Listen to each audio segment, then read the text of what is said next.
Hey guys, it's Lauren Lando. Another episode of the Roundtable Discussions with ESS. I'm excited today to bring the most enthusiastic, most passionate practitioner out there, Steve Hess. He is currently the strength and conditioning coach for the Denver Nuggets. Just finished up his 19th season and he's going into his 20th season, which is amazing in pro sports. Steve, so awesome to have you on.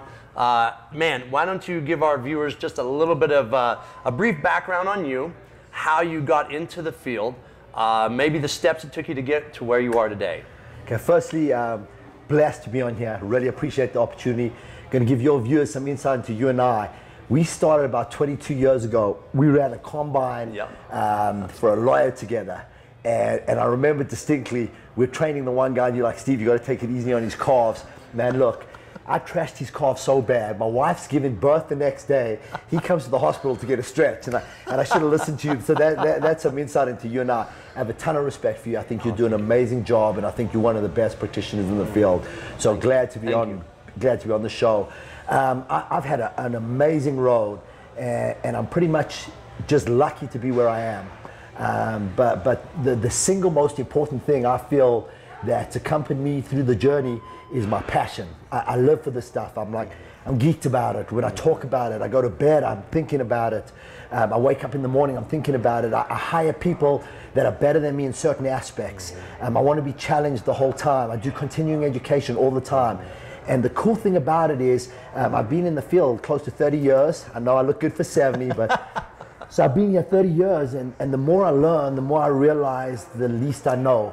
And the cool thing about that whole thing is it's an ongoing expedition. And we're dealing with these great things called bodies and minds and things like that. We're giving back to these people, so it's a huge responsibility that you've got to be accountable for. So my path, I have an undergraduate degree in cardiac rehabilitation. I have a master's degree in sports medicine. I'm also MAT certified, as you are yourself, and I just completed my mastery certification. I'm doing a resistance training specialist mastery certification, in the process of doing that. And Tom Purvis, every time I go there, it's like I've never felt dumber. Yep. And I sit in his class and I listen to this cat, and he's like, really, Hess, you're going to ask me that question? And I'm like, yeah. So it's really humbling. But again, I love to be humbled. A lot of the things I do are outreach programs where I go into the community and do things. And then I'll do other things where I'll give presentations out of the realm of what I do, solely because I have to think through the process. And it puts me on the spot. Love it. And a lot of times I just do stuff because I purely don't want to do it. I just don't want to do it, and that's why I do it, because it makes me more rounded.